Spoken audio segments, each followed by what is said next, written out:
இந்த நாளிலே உலகமெங்கும் ஒரு விசேஷமான நாளாக கொண்டாடி கொண்டிருக்கிறார்கள். And today the entire world is celebrating in a special way. தகப்பன்மார்கள் தினம் என்று கொண்டாடி கொண்டிருக்கிறார்கள். They are celebrating Father's Day. இங்கும் கூட வந்திருக்கிற எல்லா தகப்பன்மார்களுக்கும் தேவனுடைய ஆசீர்வாதம் இறங்குவதாக நான் தெரிவித்துக் கொள்கிறேன். And I also extend my greetings and blessing. May the Lord bless all the fathers who come here. இன்றைக்கு நாம் தியானிக்க போகிற செய்தியின் தலைப்பு தகப்பன் என்று தியானிக்க போகிறோம். The topic for this evening's message we are going to meditate is on father.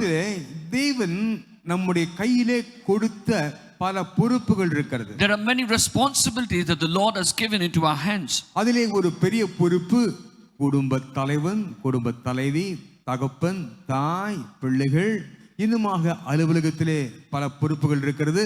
அந்த பொறுப்புகளை எப்படி நாம் வெற்றியோடு நிறைவேற்ற முடியும் என்ற சில காரியங்களை தியானிக்க கற்றுக்கொள்ள செய்வாராக. May the Lord give us grace how we will be able to victoriously carry on our responsibility, the responsibility of a father, mother, and the children, or in the work spot, whatever responsibility is given. வேதத்தில் நம்முடைய முற்பிதாக்கள் அவர்கள் எப்படி தன்னுடைய தந்தை என்ற பொறுப்பை வெற்றிகரமாக நிறைவேற்றினார்கள் என்ற காரியத்தை தியானித்து அவிதமான அந்த அனுபவத்தை நம்முடைய ஜீவிதத்தில் கேட்டு ஜெபிக்க போகிறோம். And today we are going to meditate upon the forefathers as to how they carried on the responsibility of being a father, learning lessons from them, and we will also be able to implement that in our life. வாசிங்கள் ஆதியாகமம் 18ஆம் அதிகாரம் 19ஆம் வசனம். Let us read from Genesis chapter 18 verse 19.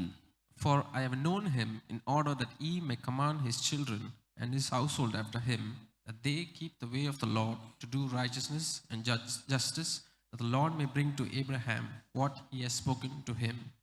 கர்த்தர் ஆபிரகாமுக்கு சொன்னதை நிறைவேற்றும்படியாய் அவன் தன் பிள்ளைகளுக்கும் தனக்கு பின்வரும் தன் வீட்டாருக்கும் நீங்கள் நீதியையும் நியாயத்தையும் செய்து கர்த்தருடைய வழியை காத்து நடவுங்கள் என்று கட்டளையிடுவான் என்பதை அறிந்திருக்கிறேன் என்றார்.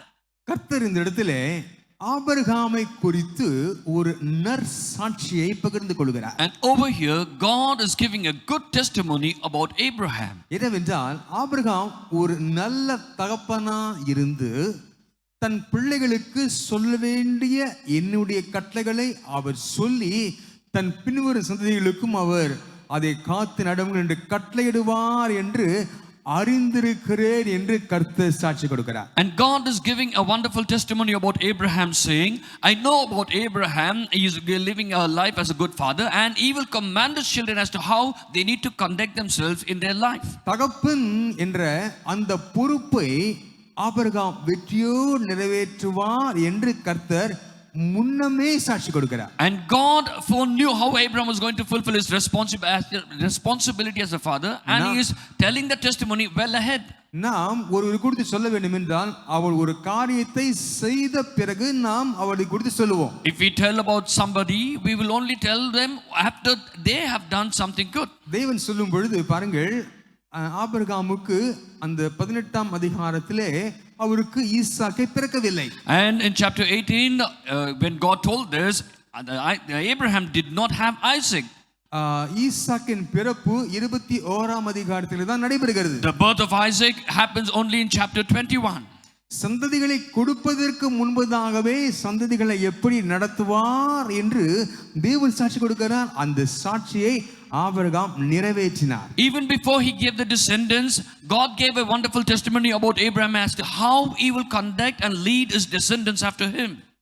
அப்படியானால் நம்முடைய வாழ்க்கையிலே நாம் எப்படி நம்முடைய பொறுப்புகளை நிறைவேற்ற போகிறோம் என்பதையும் கர்த்தர் நன்கு அறிந்திருக்கிறார். It means God knows very well as to how wonderfully or carefully we will carry out our responsibilities. இந்த பொறுப்பை, இந்த காரியத்தை இந்த குறிப்பிட்ட நபருக்கு கொடுத்தால் அதை உண்மையோடு நிறைவேற்றுவாரா மாட்டாரா என்று கர்த்தர் அறிந்திருக்கிறார் என்பானவளே. And God knows very well if a responsibility is given unto a person, whether he will carry it out faithfully or not. இன்றைக்கு ஒரு காரியத்தை நாம் யோசித்து பார்ப்போம்.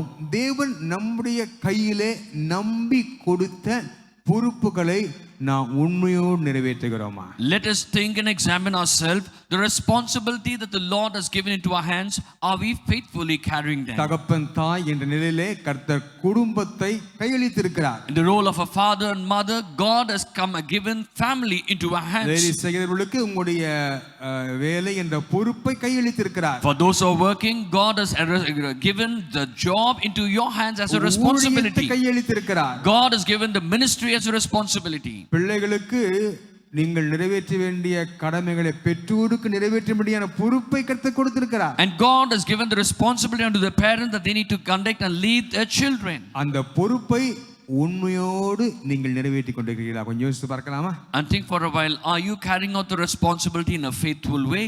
தேவன் அதற்கு ஆபிரகாமை குறித்து சாட்சி கொடுத்தது போல உங்களையும் என்னையும் குறித்து சாட்சி கொடுக்க வேண்டும். And just as the Lord gave a testimony concerning Abraham, concerning you and me, the Lord has to give that testimony. தேவன் சாட்சி கொடுத்தது போல ஆபிரகாம் அவர் நடந்து கொண்டதை பார்க்கலாம். And just as the Lord had given a testimony, Abraham conducted himself.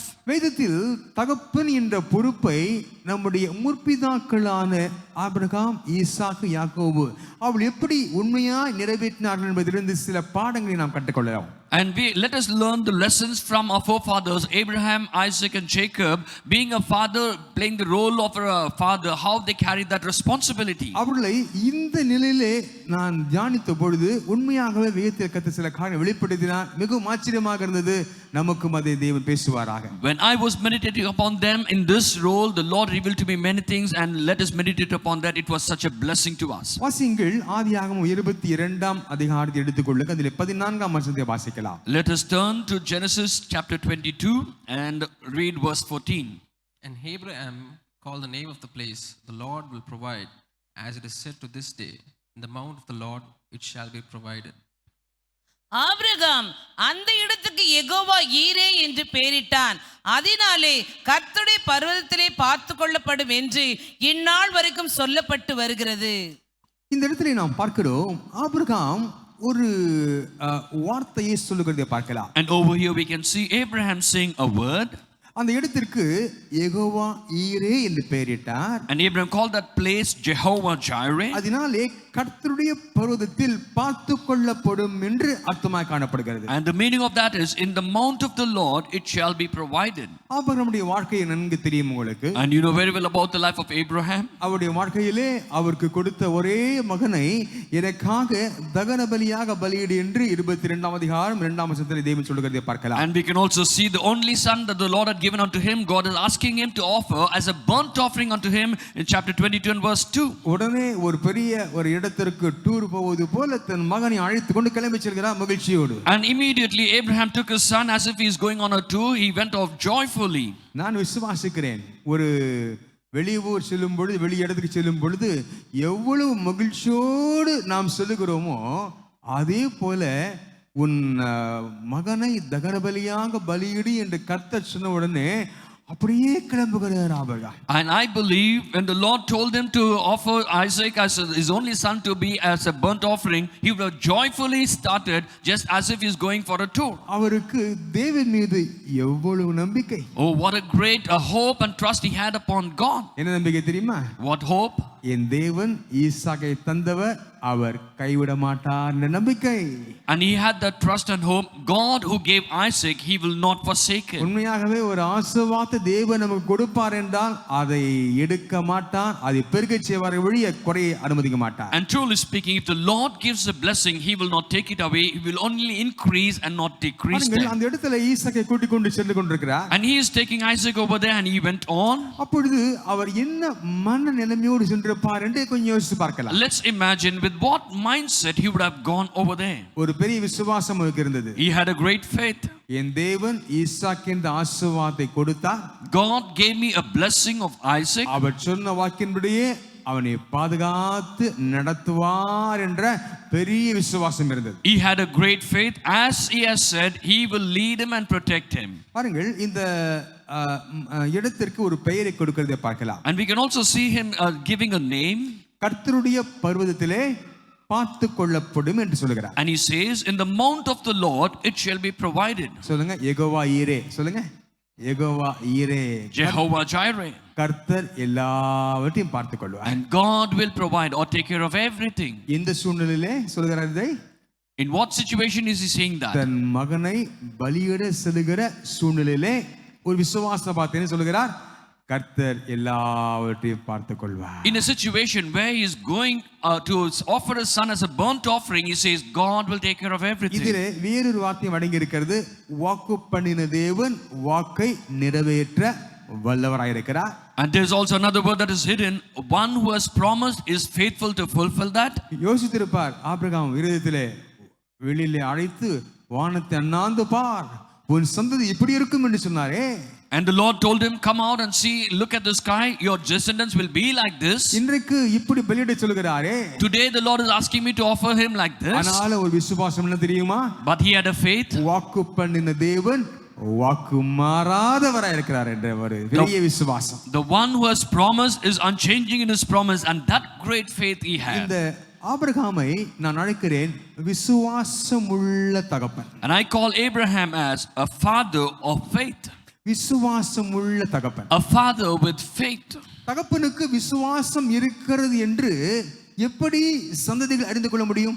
And how will the descendants understand and know that the father has that faith? ஒரு தாயாருக்கு விசுவாசம் இருக்கிறது என்று எப்படி சந்ததிகள் அறிந்து கொள்ள முடியும்? And how will the descendants know and understand that the mother has got that faith? ஒருத்தர் கூட்டி சொல்ல முடியாது, எனக்கு விசுவாசம் இருக்குன்னு சொல்ல முடியாது. And you cannot call somebody and say I have faith. அப்படி ஒருத்தர் கூட்டி சொல்ல முடியாது. And you cannot keep calling each person and tell them. அவருடைய நடக்கை, அவருடைய வாழ்க்கை மற்றவர்களுக்கு விசுவாசத்தை போதிக்கதே காணப்பட வேண்டும். Their walk and their life should be teaching the lessons of faith to others.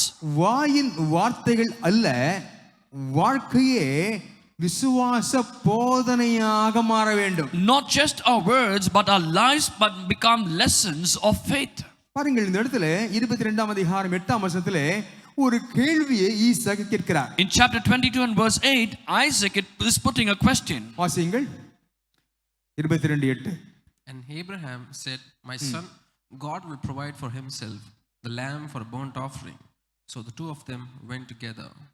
அதற்கு ஆபிரகாம், என் மகனே, தேவன் தமக்கு தகன பலிக்கான ஆட்டுக்குட்டியை பார்த்துக் கொள்வார் என்றான். பாருங்க, அவரோடு கூட ஈசாக்கு வந்து கொண்டிருக்கும் பொழுது எல்லாருக்கும் ஏற்படுகிற அதே சந்தேகம் ஈசாக்கு ஏற்பட்டது. அதே காரியம் ஆபிரகாமுக்கும் ஏற்பட்டிருக்கும். When both of them were going together, Isaac had that same doubt. Even so, Abraham also would have had that same doubt and question. கேட்கிறார், இதோ நெருப்பும் கட்டையும் இருக்கிறது, தகன பலிக்கு ஆட்டுக்குட்டி எங்கே? And behold, the fire and the wood is there, but where is the lamb for burnt offering? பாருங்க, கட்டை கொண்டு வந்து பத்தாம நெருப்பையும் கொண்டு வந்துறாங்க கீழே இருந்து. And they're not just carrying a firewood but also they were carrying the fire with them. ஈசாக்கு நினைச்சிருப்பார், எல்லாத்தையும் கொண்டு வரீங்க, முக்கியமானது என்ன? ஆட்டுக்குட்டி, தகன பலியிட வேண்டும், அது எங்கே என்று கேட்கிறார். Isaac would have thought they are carrying everything, but where is the lamb for burnt offering? உங்களிடத்திலே உங்களுடைய பிள்ளைகள் இந்த கேள்வி கேட்கும் என்றால் என்ன பதில் சொல்வோம்? If only the children are putting this question to you, what will your answer be?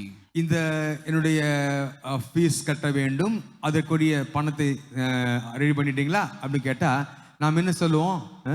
இன்னும் பண்ணிட்டு இருக்கிறேன், இன்னும் பண்ணணும், வழி இல்லை, ஏதாவது சொல்லுவோம் அல்லவா? And if the children are going to ask, you need to pay the fees, what arrangements you have made, what you will be answer? I have paid for, we are planning for it and we are making ready those things. ஆபிரகாமுக்கும் அதே கேள்வி இருந்தது. பாருங்க, இந்த இடத்துல தகன பலிக்கு ஆட்டுக்குட்டி எங்கேன்னு கேட்ட உடனே அதான்ப்பா நான் நினைச்சிட்டு இருக்கிறேன் அப்படின்னு நீங்க நானும் சொல்லிருப்போம். And when I was asking this question, where is the lamb for burnt offering? Then you would have said, I'm only thinking about that. ஆனால் ஆபிரகாம் என்ன சொல்றாரு தெரியுமா? But what is Abraham saying? தகன பலிக்கான ஆட்டுக்குட்டியை என்ன கர்த்தர் பார்த்து கொள்வார். And God will take care, or he will provide a lamb for the burnt offering. நமக்கு தேவையான ஆட்டுக்குட்டியை தேவன் பார்த்து கொள்வார். And God will take care, or God will provide the lamb that we need. சில கேள்விகள் நம்முடைய வாழ்க்கையில் எழும்பும், அது அதற்கு சரியான பதில் இருக்காது நம்ம இடத்துல. And there will be certain questions which are arising and we will not have a right answer for that. அப்பா இதுக்கு என்ன பண்ண போறீங்க, அம்மா என்ன பண்ண போறீங்க அப்படின்னு கேட்டா நம்முடைய வாயிலிருந்து அவிசுவாசமான வார்த்தைகள் ஒருபோதும் வந்து விடக்கூடாது. ஒரே பதில் என்ன தெரியுமா? எல்லாவற்றையும் தேவன் பார்த்துக் கொள்வார். And when children are asking certain questions, no negative words should proceed out of our mouth, but then we should say, God will provide or take care. அதற்கென்று பிதாக்கள் தகப்பன்மார்கள் செய்ய வேண்டிய கடமையை நாம் செய்யாமல் இருக்கக்கூடாது. And for that reason, fathers should not fail in carrying out the duties that they have to do. பிதாக்களே பிள்ளைகளுக்கென்று சேர்த்து வைக்க வேண்டும் என்று இருக்கிறது. And it is recorded, fathers have to store the treasures for their children. பாருங்க, அவிதமாக செய்ய வேண்டிய கடமை நிச்சயம் செய்யணும். And you have to carry the duties that you have to do. ஆனாலும் இந்த இடத்துல தன் சந்ததிக்கு விசுவாசத்தை ஆபிரகாம் கற்றுக் கொடுக்கிறார். But Abraham teaching lessons unto his generations after him. ஈசாக்கு பார்த்திருப்பார், என் தகப்பன் எவ்வளவு விசுவாசமா இருந்தா தேவனிடத்திலே. And this Isaac would have seen how faithful my father is towards his God. நானும் கூட அப்படியே காணப்பட வேண்டும் என்ற அந்த விசுவாசம் அவனுக்கு வந்தது. And he would have received that faith, even so I need to be like that. நம்முடைய வாழ்க்கையிலே சில கேள்விகளுக்கு பதில் இல்லாமற் போகலாம், ஆனால் எதிர்மறையாக பேசாமல் விசுவாச வார்த்தைகளே பேசி நம்முடைய சந்ததிகளையும் விசுவாசத்திலே வளர்க்க கத்தக்கிருபை செய்வார். Sometimes there might not be answers for certain questions, but then negative words should not proceed, but we need to speak words of faith and receive the blessing. ஆபிரகாமுடைய மனதிலே பல காரியங்கள் ஓடிக்கொண்டிருந்திருக்கலாம். Many things would have been running in the mind of Abraham. ஆதியாகமம் 21:12 வசனத்திலே விதமாய் கர்த்தர் சொன்னாரே. In chapter 21 verse 12, the Lord said like this, ஈசாக்கினிடத்தில் உன் சந்ததி விளங்கும் என்று சொன்னாரே. In Isaac shall thy seed be called. அப்போ இந்த ஈசாக்கை நான் பலியிட்டு விட்டால் எப்படி விளங்கும்? தேவன் சொன்னது பொய்யாகி விடுமே. If I offer Isaac as a burnt sacrifice, then whatever the Lord had spoken will become a lie. பாருங்க, அவர் அந்த காரியத்தை யோசித்திருக்கலாம். அவருக்கு ஒரு விசுவாசம் இருந்திருக்க வேண்டும். என்ன தெரியுமா? தேவன் ஒரு மாற்று ஏற்பாட்டையும் செய்து வைத்திருப்பார் இந்த ஈசாக்குக்கு பதிலாக என்ற ஒரு பெரிய விசுவாசம் இருந்திருக்க வேண்டும். And he must have had a great faith that the Lord would have an alternative plan for that. அதன் விளைவாகத்தான் அவர் 22:5 வசனத்திலே விதமா சொல்லுகிறார். As a result of that, in chapter 21 verse 5 he says like this, தன் வேலைக்காரரிடத்திலே நானும் பிள்ளையாண்டானும் அவ்விடம் மட்டும் போய் தொழுது கொண்டு உங்களிடத்திற்கு திரும்பி வருவேன் என்றல்ல, வருவோம். And he said, I and the lad will go yonder and worship and come again to you. அப்ப அந்த மலைக்கு போகும் பொழுது அங்கு ஒரு மாற்று ஏற்பாட்டை தேவன் செய்து வைத்திருப்பார். When we go upon the mountain, the Lord would have prepared and made an alternative way. என்றால் அவருடைய வார்த்தைகள் பொய்யாகி விடக் கூடாதே. Because his words should never become a lie or false. தேவன் வாக்கு மாறாதவராயிற்றே. Because our God who has promised is unchanging. அந்த வார்த்தைகள் அப்படி நிறைவேற வேண்டுமே. It has to be accomplished or fulfilled as it is. விசுவாசம் உள்ள தகப்பனாக ஆபிரகாம் காணப்பட்டார். And Abraham was found to be a father with faith.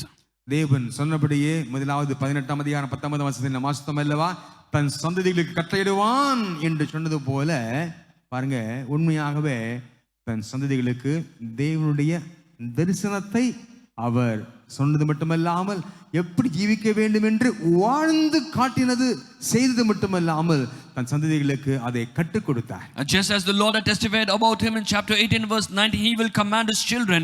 He not only told the descendants about it, but he lived a life like that. இன்று வரைக்கும் அவருடைய சந்ததி, ஆபிரகாமின் சந்ததி தேவனுக்கு முன்பாய் காணப்படுகிறது. ஏன்? நீங்களும் நானும் அவருடைய சந்ததியாக இன்றைக்கு காணப்படுகிறோம். அன்பான கர்த்தரை ஆசீர்வதிப்பாராக. Until today the descendants of Abraham are seen before his presence. Why even you and me are the descendants of Abraham. தான் கொண்டிருந்த அந்த விசுவாசத்தை தன் சந்ததிகளுக்கு படிப்பிக்கிறார். He teaches his generation the faith that he possessed. நாம் கொண்டிருக்கிற விசுவாசத்தை எவ்விதமாய் கொண்டிருக்கிறோம் என்ற அந்த ஆழத்தை சந்ததிகளுக்கு சொல்ல வேண்டும். And you need to tell your descendants or generations the depth of your faith that you have upon God. அவள் விரும்பினாலும் விரும்பாவிட்டாலும், whether they like it or not, நாம் சொல்லித்தான் ஆக வேண்டும். we have to tell them. சில காரியங்கள் சொல்ல ஆரம்பிக்கும் பொழுது இது அப்பவே சொல்லிட்டியே அப்படின்னு சொல்லுவாங்க பிள்ளைங்க. Sometimes when we start to tell them something, they would say, you've already spoken about this. ஆனால் அது சொல்ல வேண்டிய நேரத்திலே சரியாக சொல்ல வேண்டும். But whatever you need to tell, you need to tell it at the right time. ஒரு பாஸ்டரை போன வாரம் சந்தித்தேன். I met a pastor last week. அவரை பார்த்து ரொம்ப நாளைக்கு பின்பதாக பார்த்தேன் அவரை. I met him after a long time. அப்போ அவரை பார்த்த உடனே அவர் சிரிக்கும் பொழுது பல்லிலே ஒரு உடைந்திருந்தது. And when he was smiling, there was one of his tooth was broken. அப்போ அவர்கிட்ட கேட்டேன், ஏன் பாஸ்டர் பல்லு உடைஞ்சிருக்கு, என்ன ஆச்சுன்னு கேட்டோம். And then I asked him, why your tooth is broken? உங்களுக்கு தெரியாதான்னு கேட்டாரு. And then he asked me, don't you know about இல்ல it? சொல்லுங்க என்ன. I asked him to tell. எங்க அப்பா ஒரு நாள் ஞாயிற்றுக்கிழமை ஆராதனைக்கு நான் கிளம்பாமல் படுத்து கொண்டிருந்தேன். உடனே தன் பெல்ட்டை கழட்டி ஒரு அடி கொடுத்தார். என் பல் உடைந்து விட்டது. நான் ஆராதனைக்கு அன்று வர ஆரம்பித்தவன் இன்று வரைக்கும் வந்து கொண்டிருக்கிறேன்னு சொன்னார். And he told me one Sunday morning I was lying down without going to church, but my father took his belt and hit me at one of my tooth got broken, and that day I decided to come to church without fail, and till now I'm coming. எல்லாரையும் belt எடுக்க சொல்லல. I'm not asking you to take your belt. சந்ததிகளுக்கு கட்டளையிடுவான். And he will command his descendants. சில வேளைகள் அப்படி பிள்ளைகள் செய்யும்போது நல்லா படுத்துங்க bedsheet நல்லா இழுத்து மூடி விட்டு வரவங்க இருக்காங்க. And there are also parents, when the children are lying down, they will only put a cover bedsheet over them and then come. பாருங்க, கட்டளையிட வேண்டும். You need to command. தேவ சமூகத்துக்கு வரும்படி கட்டளையிட வேண்டும். You need to command them, to ask them to come to the presence of God. நம்முடைய சபையில ஒரு அருமையான சகோதரர் இருக்கிறார். And there's a wonderful brother in our church. அவர் தகப்பனார் கடந்த மாதம் மரித்து விட்டார். And his father died last month.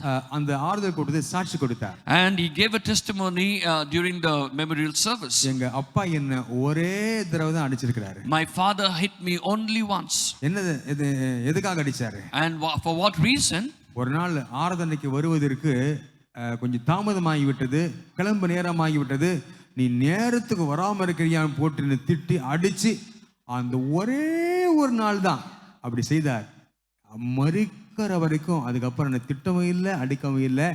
அந்த நாள் கொடுத்த அந்த ட்ரீட்மெண்ட்ல நான் இன்னைக்கு வரைக்கும் ஓடிட்டு இருக்கிறேன். And only once my father scolded me and hit me because I got delayed to come to church on time, and from that day onwards till my father died, I did not fail in coming to church on time. இன்னைக்கு अनेक குடும்பங்கள் கொரோனாக்கு அப்புறம் சர்ச்சுக்கு வரல. அவங்க யார் திருத்த போறதுன்னு எனக்கு தெரியல.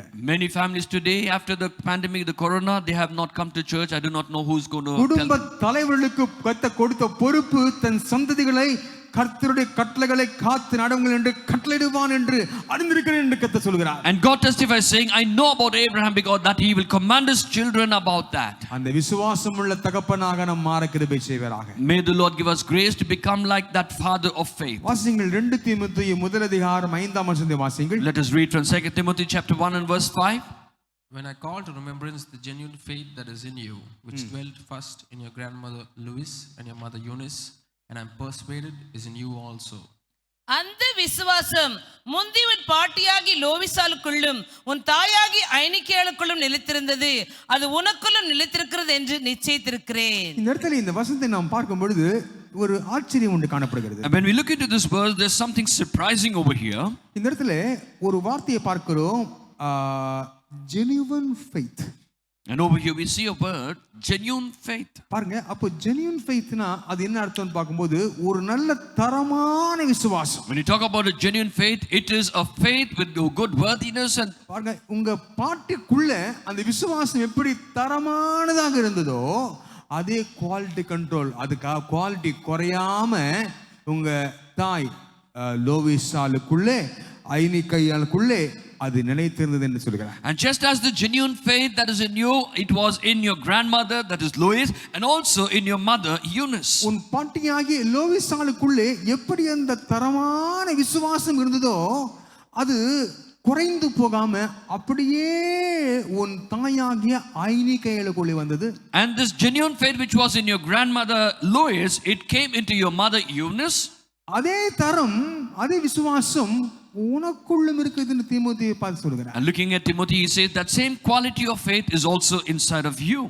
பாருங்க, அந்த விசுவாசம் சந்ததியாக கடத்தப்படுகிறது. And that faith is being passed over to generations after generation.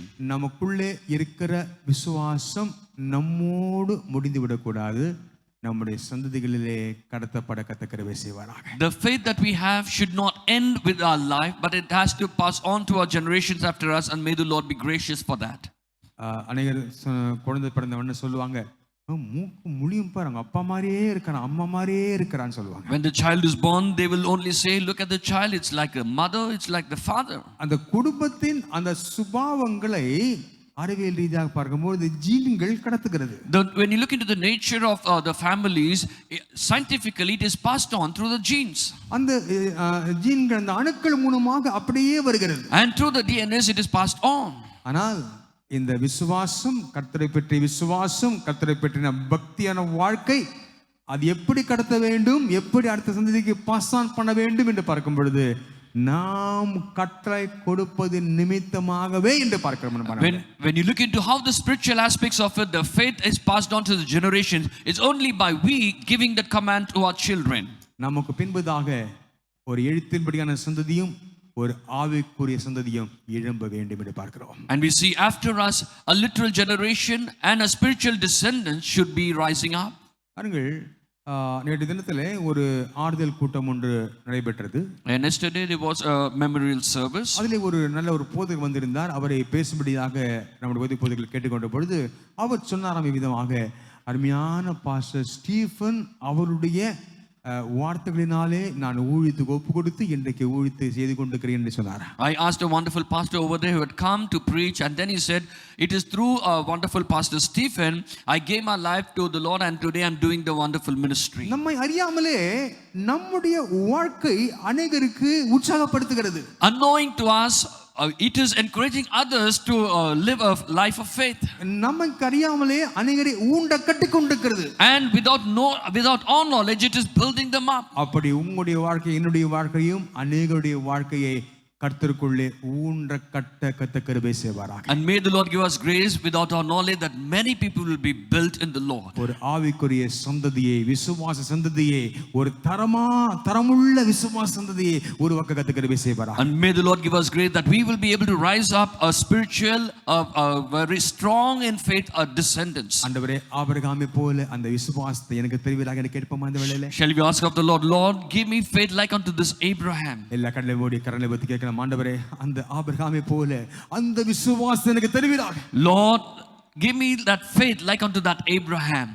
ஆண்டவரே, உம்முடைய கிருபையின் கணக்கோடு எத்தனை பேர் இது கேட்கறது? எல்லா கண்ணையும் மூடி கண்ணை ஊத்தி கேட்கலாமா தேவன்? ஆண்டவரே, அந்த விசுவாசம் உள்ள ஒரு அறிக்கை செய்யக்கூடிய வாழ்க்கை வாழ்ந்த ஆபிரகாமை போல நானும் வாழ கிருபை செய்வீராக. How many of you would like to ask of the Lord, Lord, just as Abraham was confessing words of faith, enable me to live a life like unto that Abraham. என்னுடைய கையிலே கொடுக்கப்பட்ட அந்த உன்னத பொறுப்பை ஆண்டவரே நாங்கள் ஆண்டவரே உண்மையோ நிறைவேற்ற கிருபை செய்வீராக. Lord, enable us to fulfill the responsibility that you have given into our hands to carry them out faithfully. என்னென்ன பொறுப்புகள் கொடுக்கப்பட்டிருக்கிறது? What are the responsibilities that are given into your hands? அந்த பொறுப்பை விசுவாசத்தோடு நிறைவேற்ற கிருபை செய்வீராக. Lord, give me grace to carry out that faith responsibility faithfully. அதற்கு நீ சாட்சி கொடுக்க வேண்டும் ஆண்டவரே. Lord, and for that you have to testify. உம்முடைய கரம் கொண்டு நடத்தும் பாதுகாப்பு. Let your hand be with me and protect and lead me. இயேசுவின் நாமத்தில் பிதாவே. In Jesus' name I pray. ஆமென். ஆமென். கர்த்தர் ஆசீர்வதிப்பாராக. அவர் வார்த்தையின் மேலே நான் சார்ந்திருப்பதா கவலை ஒன்றும் எனக்கில்லையே. என் தேவைகள் எல்லாம் அவர் பார்த்துக் கொள்வதால் நான் கர்த்தருக்குள் மகிழ்ந்திருப்பேனே. அவர் வார்த்தையின் மேலே நான் சார்ந்திருப்பதால் கவலை ஒன்றும் எனக்கில்லையே. என் தேவைகள் எல்லாம் அவர் பார்த்துக் கொள்வதால் நான் கர்த்தருக்குள் மகிழ்ந்திருப்பேனே. யெகோவா ஈரே என்ற தேவன் தேவைகள் யாவும் சந்திப்பீரே. யெகோவா ராஃபா என்ற தேவன் என்னால் சுகம் தருவீரே. யெகோவா ஈரே என்ற தேவன் தேவைகள் யாவும் சந்திப்பீரே. யெகோவா ராஃபா என்ற தேவன் என்னால் சுகம் தருவீரே.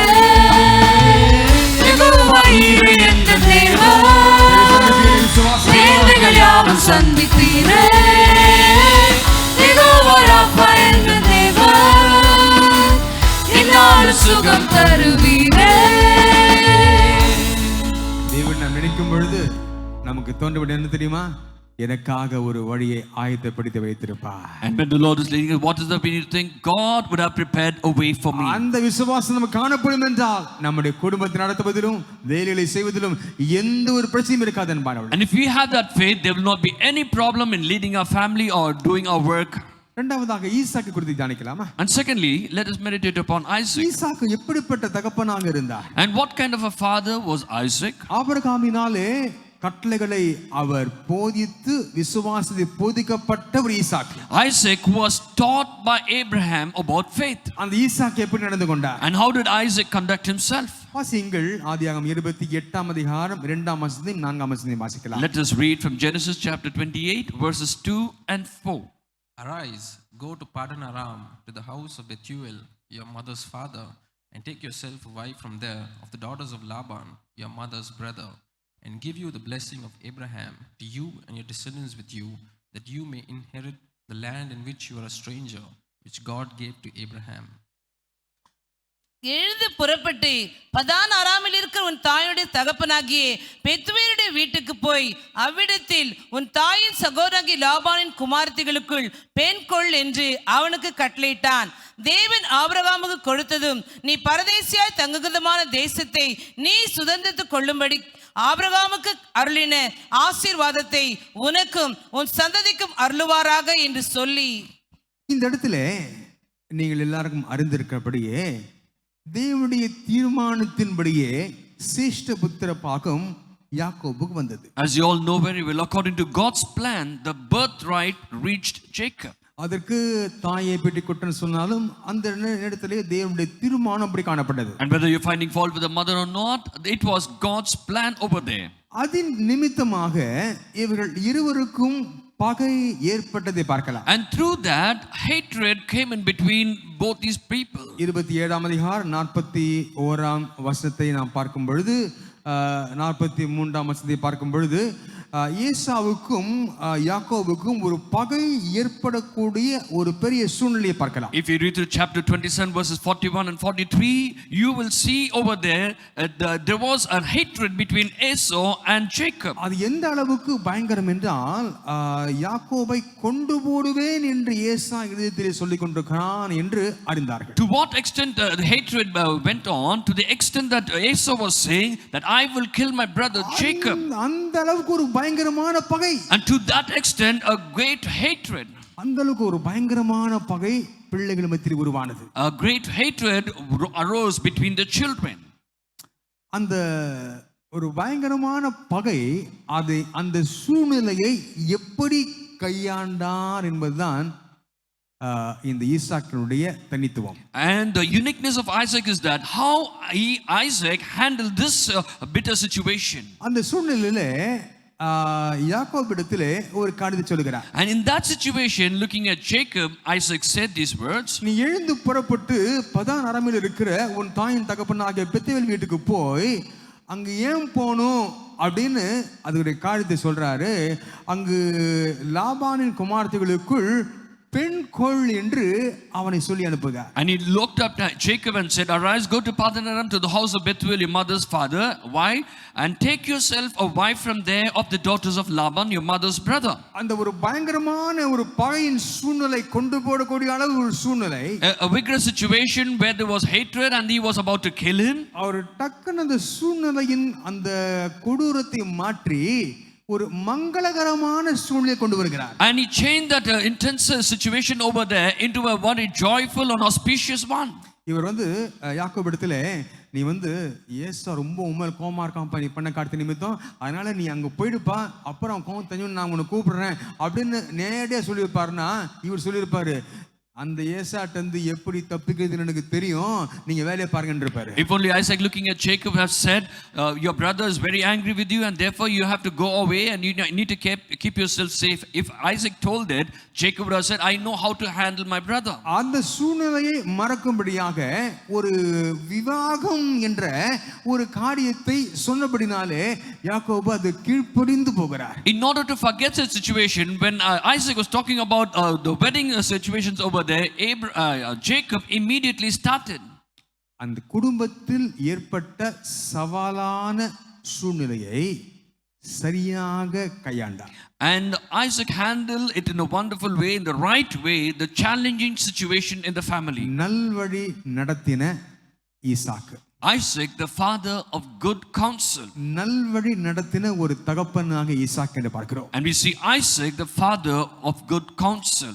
இந்த சமயத்திலே என்னென்ன காரியங்களை எப்படி எப்படி செய்ய வேண்டும் என்ற காரியங்களை கர்த்தர் தான் நமக்கு போதிக்க வேண்டும். Only God has to teach us as to what we need to do in which place and in what time.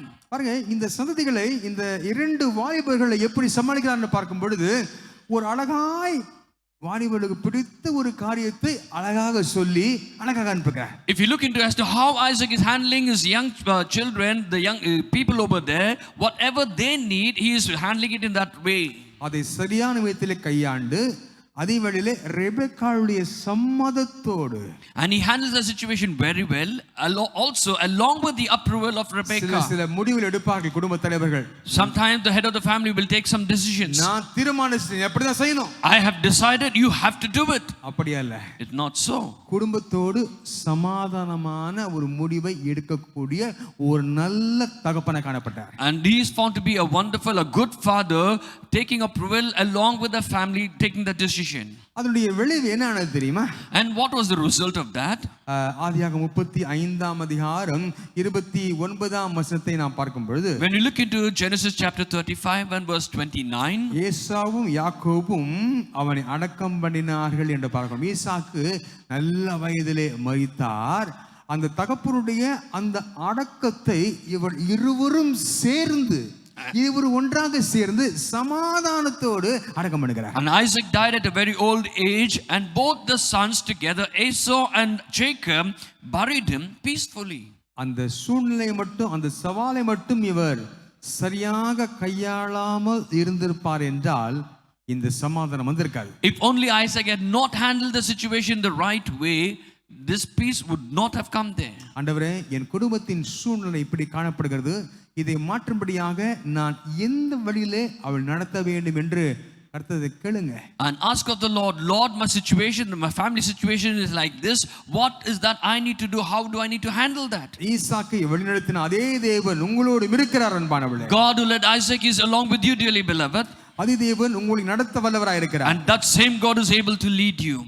கர்த்தர் நடத்துவாராக, ஆசீர்வதிப்பாராக. And may the Lord lead you and bless you. பாருங்கள், இந்த இடத்துல இந்த ஈசாக்குடைய வாழ்க்கை குறித்து கொஞ்சம் யோசித்து பார்க்கும் பொழுது, when we think about the life of Isaac for a while, அந்த ஈசாக்கு அவருடைய வாழ்க்கையிலே அவருடைய மனைவி கர்ப்பம் தரிக்காமல் இருந்து பார்க்கலாம். And we also know and see that Isaac's wife Rebecca, she was barren and she did not bear a child. அந்த வேளையிலே இவர் என்ன செய்கிறார் தெரியுமா?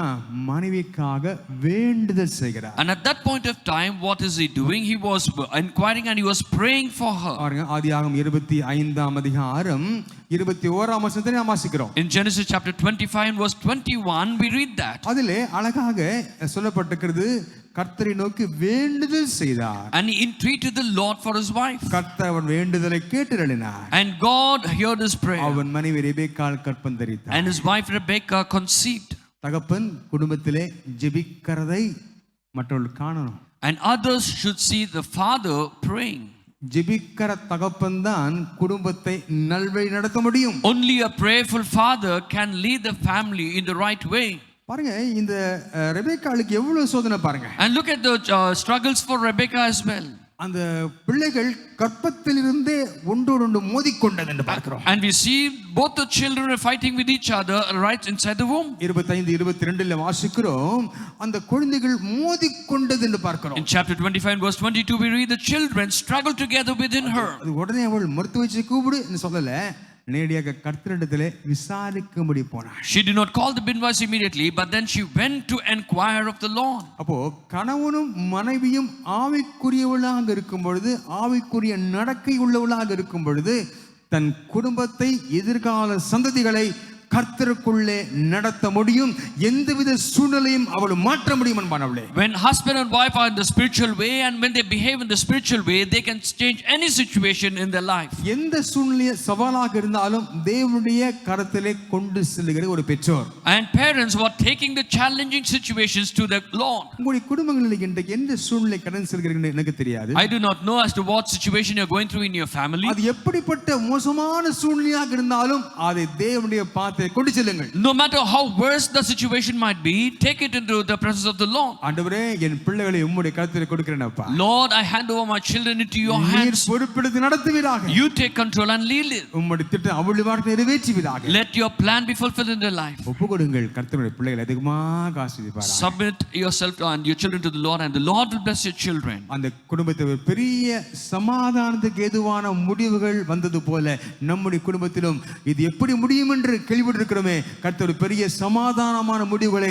நம்முடைய குடும்பத்தில் கட்டளையிடுவாராக. Just as there was a peaceful ending in their life, even so whatever situation that we are asking how it will end, God will command peace in our life. இதை தியானித்துக் கொண்டிருக்கும் பொழுது தன் குடும்பத்திலே சமாதானத்தை குறித்த ஒரு கவலை இல்லாத ஒரு தகமை குறித்து நான் நினைவுக்கு வந்தது. When I was meditating upon this, I came to my mind about a father who had no responsibility concerning his family. வாசிங்கள் 2 ராஜாக்கள் 20ஆம் அதிகாரம் 19ஆம் வசனம். Let us read from 2 Kings chapter 20 verse 19. So Ezekiel said to Isaiah, "The word of the Lord which you have spoken is good." For he said, "Will there not be peace and truth at least in my days?" அப்பொழுது எசேக்கியா ஏசாயாவை நோக்கி, நீ சொன்ன கர்த்தருடைய வார்த்தை நல்லதுதான் என்று சொல்லி என் நாட்களிலாவது சமாதானமும் உண்மையும் இருக்குமே என்றான். எசேக்கியா ராஜாவை குறித்து வாசிக்கிறோம். And we read about King Ezekiel. அவருடைய வாழ்க்கையிலே நடந்த சந்தர்ப்பங்கள் எல்லாம் சம்பவங்களுக்கு தெரியும். And you all know very well the incident that took place in his life.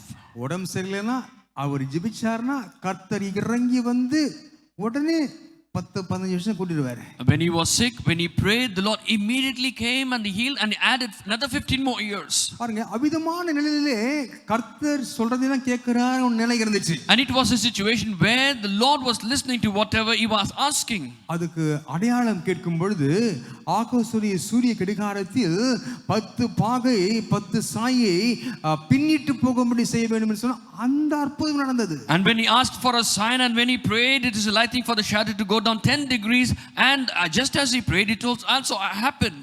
அந்த சாயை 10 பாகை பின்னிட்டு திரும்படி செய்தார். The shadow returned 10 degrees backward. அப்போ இந்த சூழ்நிலையிலே அவருக்கு வார்த்தை வருகிறது, இந்த நீ பெறப்போகிற இந்த சந்தானமாகிய குமாரர்கள் சில பாபிலோன் ராஜா அரண்மனையிலே வேலைக்காரர் இருப்பார்கள் என்று அறிவிக்கப்பட்ட போது இவர் என்ன செய்திருக்க வேண்டும்? In that situation, when the words came that the sons, those who are there, whatever he begets, they'll be taken away to Babylon, what he should have done? பக்கத்துல திகதேசியும் இருக்கிறார், ஏசாயா திகதேசி இருக்கிறார். Isaiah the prophet is also there nearby. அவர் என்ன சொல்லி இருக்கணும்? What he should have said? ஆண்டவரே இந்த காரியம் நடக்காமல் பார்த்துக்கொள்ளும் ஐயா.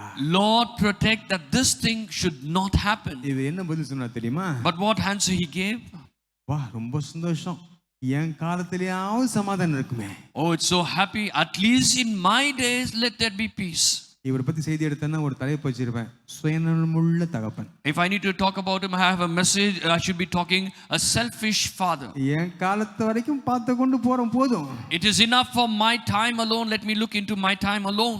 நாம் இருக்கிறோமோ இல்லையோ, whether I'm there or not, நம்முடைய சந்ததிகள் கர்த்தருக்கு முன்பாய் காணப்படுகிற சந்ததிகளாய் காணப்பட வேண்டும். அதுதான் நம்முடைய வாஞ்சை, பாரமா இருக்க வேண்டும். Our burden and our wish should be that our descendants after us should always be before the Lord peacefully. அது கேட்டவனமாய் நம்முடைய ஜெபம் காணப்பட வேண்டும். And accordingly our prayers should also be இந்த found. ஜெபிக்கிற ஈசாக்கு தன் சந்ததிகளை நடத்தினாரே, And this prayerful Isaac led his descendants.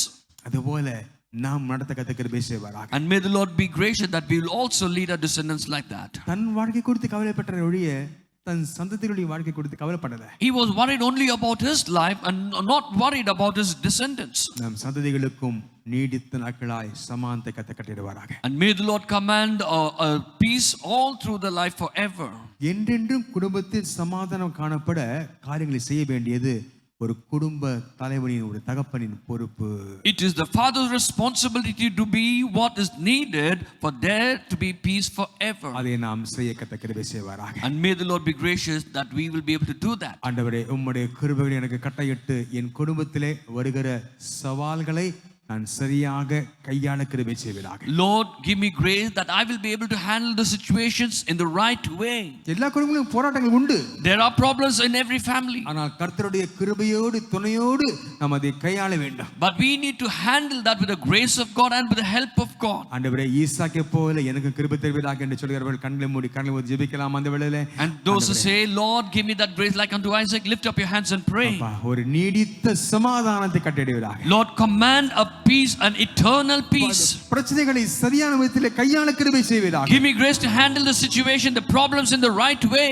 உம்முடைய ஆண்டவரே சுபாவத்தை நான் வெளிப்படுத்தி ஆண்டவரே உமக்காக நான் வாழ்ந்து உம்மோடு ஜெபத்தை தெரிந்திருந்து அந்த சூழ்நிலை மேற்கொள்ள கிருபை செய்வீராக. Lord, enable me to reveal your nature. I should wait in prayer and also get an answer, Lord. அப்பா நான் நம்பிக்கையாக உம்மோடு காத்திருந்து அந்த காரியங்களை மேற்கொள்ள கிருபை செய்வீராக. Lord, enable me to wait in your presence and overcome that situation. உம்முடைய பிள்ளைகள் என்னென்ன சூழ்நிலை கடந்துறாங்க நீ அறிந்திருக்கிறீரப்பா. Lord, you know very well what situation your children are going through. இந்த வேளையில அந்த சூழ்நிலையை மேற்கொள்ள கிருபை செய்வீராக. Lord, right now give them grace to overcome that situation. உம்முடைய கிருபைக்கரம் கூட இருந்து அந்த சூழ்நிலையிலிருந்து வெளியே வர கிருபை செய்வீராக. Lord, let your gracious hand be with them and enable them to come out of the situation. எங்களுடைய காலம் வரைக்கும் மட்டுமல்ல ஆண்டவரே, Not எங்களுடைய only சந்ததிகளின் காலம் முழுவதும் சமாதானம் காணப்படும் அப்பா. Not only during our period alone, Lord, but all through the descendants and the period, let there be peace forever. உம்முடைய கிருபைக்கரம் கூட இருந்து நடத்தட்டும். Let your gracious hand be with us and lead us. Bless us. இயேசுவின் நாமத்தில் பிதாவே. In Jesus' name we pray. ஆமென் ஆமென் ஆமென். நான் உனக்கு போதித்து நடக்கும் பாதையை நாடோறும் காட்டுவேன், பயப்படாதே. நான் உனக்கு போதித்து நடக்கும் பாதையை நாடோறும் காட்டுவேன், பயப்படாதே. உன்மேல் கண் வைத்து ஆலோசனை சொல்லுவேன், உன்மேல் கண் வைத்து ஆலோசனை சொல்லுவேன். அறிவுரை நான் கூறுவேன், உனக்கு அறிவுரை நான் கூறுவேன். நான் உனக்கு போதித்து நடக்கும் பாதையை நாடோறும் காட்டுவேன், பயப்படாதே. நான் உனக்கு போதித்து நடக்கும் பாதையை நாடோறும் காட்டுவேன், பயப்படாதே. ஆபிரகாம் ஒரு விசுவாசமுள்ள வாழ்க்கையை வாழ்ந்து ஈசாக்குக்கு போதித்து கடன் சென்றார். And Abraham lived a life of faith and he taught it unto Isaac and he went on. ஈசாக்கு அதே விசுவாசத்தை தகப்பனிடத்திலிருந்து கற்றுக்கொண்டு தேவனுக்கு உண்மையுள்ளவராக ஜெபத்திலே காணப்பட்டு தன் குடும்பத்தை நல்வழி நடத்தினார். And Isaac received that faith from his father and he also led his family in a faithful way. இந்த இரண்டு முற்பிதாக்களையும் கண்ட யாக்கோபு அவர் எவ்விதமாக காணப்பட்டார்? And how was Jacob found, having seen both his forefathers? வாசியுங்கள் ஆதியாகமம் 48ஆம் அதிகாரம் 18-19 வசனங்கள். Let us read from Genesis chapter 48 verses 18 and 19. And Joseph said to his father, "Not so, my father, for this one is the firstborn. Put your right hand on his head." But his father refused and said, "I know, my son, I know. He also shall become a people, and he also shall be great. But truly his younger brother shall be greater than he, and his descendants shall become a multitude of nations." என் தகப்பனே, அப்படி அல்ல, இவன் மூத்தவன், இவனுடைய தலையின் மேல் உம்முடைய கையை வைக்க வேண்டும் என்றான். அவன் தகப்பனோ தடுத்து, அது எனக்கு தெரியும் என் மகனே, எனக்கு தெரியும். இவனும் ஒரு ஜனக்கூட்டம் ஆவான், இவனும் பெருகுவான். இவனுடைய தம்பியோ இவனிலும் அதிகமாய் பெருகுவான். அவனுடைய சந்ததியார் திரளான ஜனங்கள் ஆவார்கள் என்றார். இந்த இடத்துல ஒரு சம்பவத்தை நாம் வாசிக்கிறோம். And over here we read about an incident. யாக்கோபு தன் பேர பிள்ளைகள் யோசேப்பின் குமாரரை ஆசீர்வதிக்கிற சந்தர்ப்பம். An incident where Jacob is blessing the children of Joseph. யோசேப்பினுடைய மூத்த மகனாகிய மனாசே அவரை கூட்டிக் கொண்டு வந்து தன் இளைய மகனாகிய எப்ராஹிமை கூட்டிக் கொண்டு வந்து இருவருடைய தலையிலும் கையை வைத்து நீர் ஆசீர்வதிக்க வேண்டும் என்று சொல்கிறார். And Joseph brought his eldest son Manasseh and his youngest son Ephraim that he should lay his hands upon his children and bless them. 48ஆம் அதிகாரம் 13ஆம் வசனத்திலே நாம் பார்க்கிறோம்.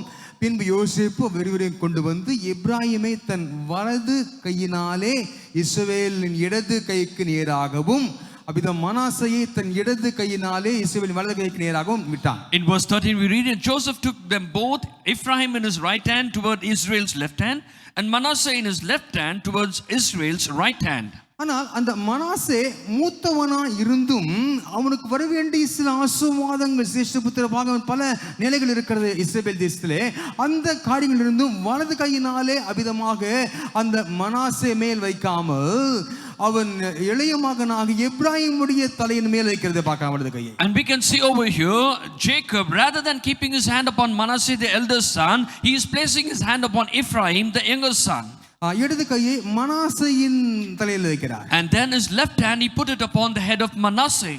அவர்கள் எதிர்பார்த்ததற்கு எதிர்மாறாக நடக்கிறது. It happened contradictory to what he expected. அல்லது வழக்கத்திற்கு எதிர்மாறாக நடக்கிறது. Or in other words, it happened than the usual manner. அந்த இடத்திலே யோசேப்பு வந்து தடுக்கிறாரை பார்க்கலாம். And over here we can see Joseph was restraining him. அவர் யோசேப்பு ஒரே குழப்பம். And Joseph was in confusion. தன் தகப்பன் யாக்கோபு தாத்தா ஈசாக்கு போல பார்வை குறைவினாலே ஆசீர்வதிப்பதை தவறு செய்கிறாரோ என்ற குழப்பம் காணப்பட்டது. And Joseph was in a confused situation because his father Jacob is making the same mistake in blessing just as his grandfather Isaac because of his blurred vision. ஆனால் அவர் சொல்கிறார், யாக்கோபு சொல்கிறார், அவன் தகப்பனோ தடுத்து, அது எனக்கு தெரியும் என் மகனே, எனக்கு தெரியும். But his father refused and said, I know my son, I know. இவனும் ஒரு ஜனக்கூட்டமாவான், இவனும் பெருகுவான், இப்படி தம்பியோ இவனிலும் அதிகமாக பெருகுவான், அவனுடைய சந்ததியார் திரளான ஜனங்களாவார்கள் என்று சொல்லுகிறார். And he said, he also shall become a people, and he also shall be great, but truly his younger brother shall be greater than he, and his descendants shall become a multitude of nations. உலகம் நினைத்துக் கொண்டிருந்தது பெரியவனுக்கு தான் நல்ல ஆசீர்வாதம் என்று. The world was thinking a great blessing is only for the elder son. அவர் சொல்கிறார், யாக்கோபு சொல்கிறார், அவனும் பெருகுவான், ஆனால் இவனும் பெருகுவான் என்று அவர் சொல்வதை பார்க்கலாம். But Jacob told he will increase, but he will also increase over there. ஒரு தரிசனத்தோடு அந்த பிள்ளைகளை ஆசீர்வதிக்கிறார். And he blessed those children with a vision.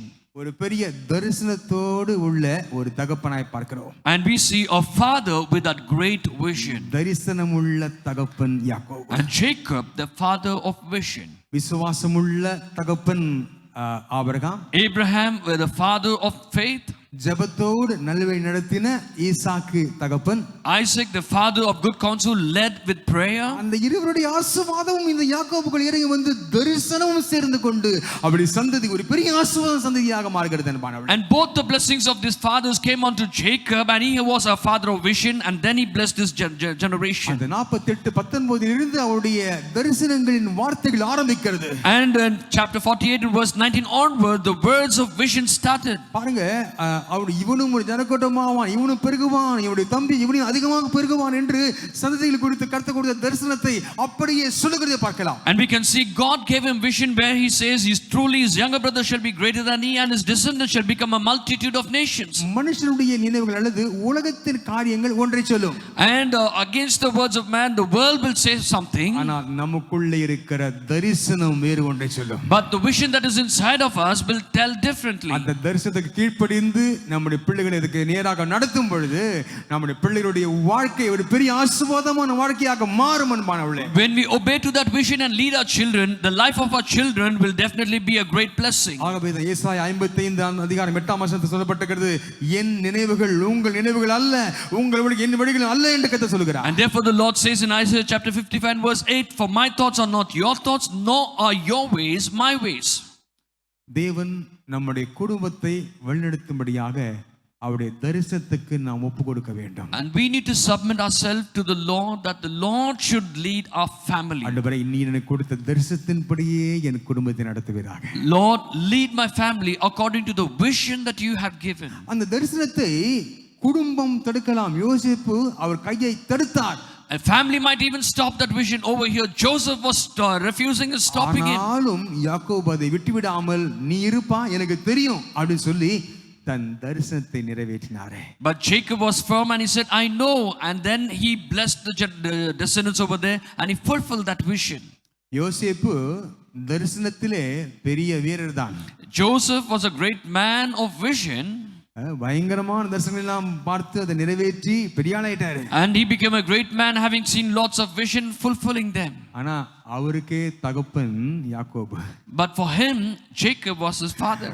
அவருடைய தரிசனம் எவ்வளவு காணப்பட்டிருந்திருக்கும். And how wonderful or great his visions might have been. அதை கர்த்தர் நிறைவேற கர்த்தர் கிருபை செய்தார். And the Lord was gracious that those visions would be fulfilled. நம்முடைய தரிசனத்தை யார் தடுத்தாலும் அந்த தரிசனங்கள் அது நிறைவேறியே தீரும். Even if anybody stops or hinders our vision, it will definitely be fulfilled. யாரும் நம் தரிசனத்தை தடுப்பதற்கு நீங்க அனுமதிக்க கூடாது. You should not allow anybody to hinder or stop your vision. அந்த தரிசனம் நிறைவேறியே தீரும்.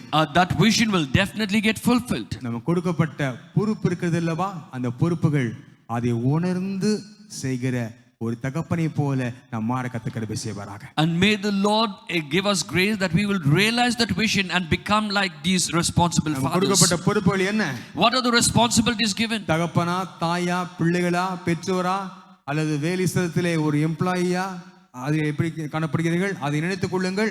உங்களுக்கு கையிலே கொடுக்கப்பட்ட பொறுப்புகளை நீங்கள் விசுவாசத்தோடு ஜெபத்தோடு தரிசனத்தோடு நிறைவேற்ற கர்த்தர் கிருபை செய்வாராக. And what are the roles and responsibility that is given in your hands, whether it is a father, mother, children, or even in your work spot? Whatever responsibility is given into you, have faith.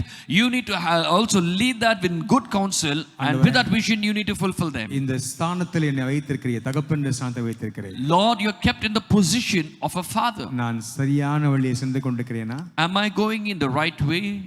மற்றவர்களுக்கு போதிக்கக்கூடிய வழி in a way that teaches others, அல்லது மற்றவர்களுக்கு வேறு காரணம் போதிக்கக்கூடிய நிலையில் வாழ்க்கை இருக்கிறதா? or in other words, is my life teaching different things to them? அப்படி இருக்கும் என்றால் என் வாழ்க்கையை நேர் வழியாய் நீர் மாற்றுவீராக. If that is so, Lord, change my life to be in the right way. ஆபிரகாமை மாற்றுவீராக.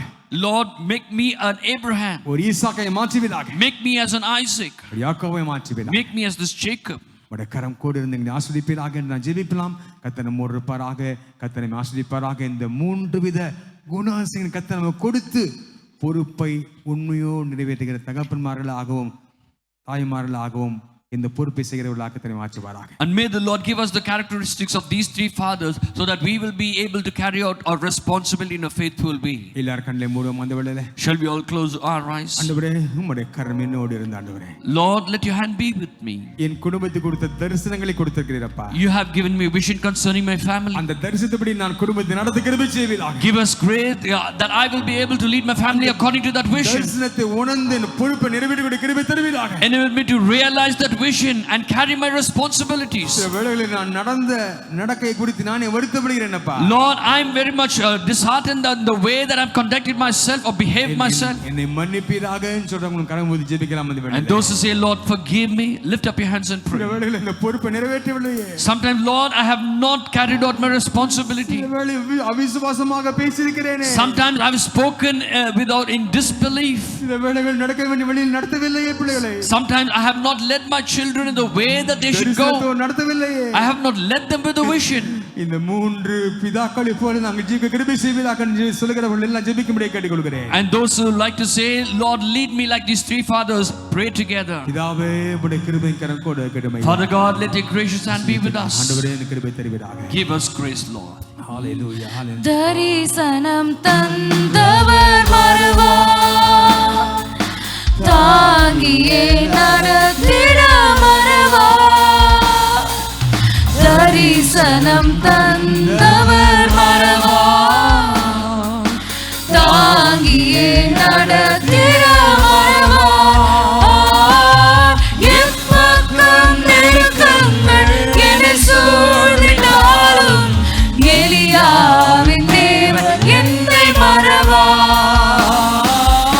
எப்பக்கம் நெருக்கங்கள்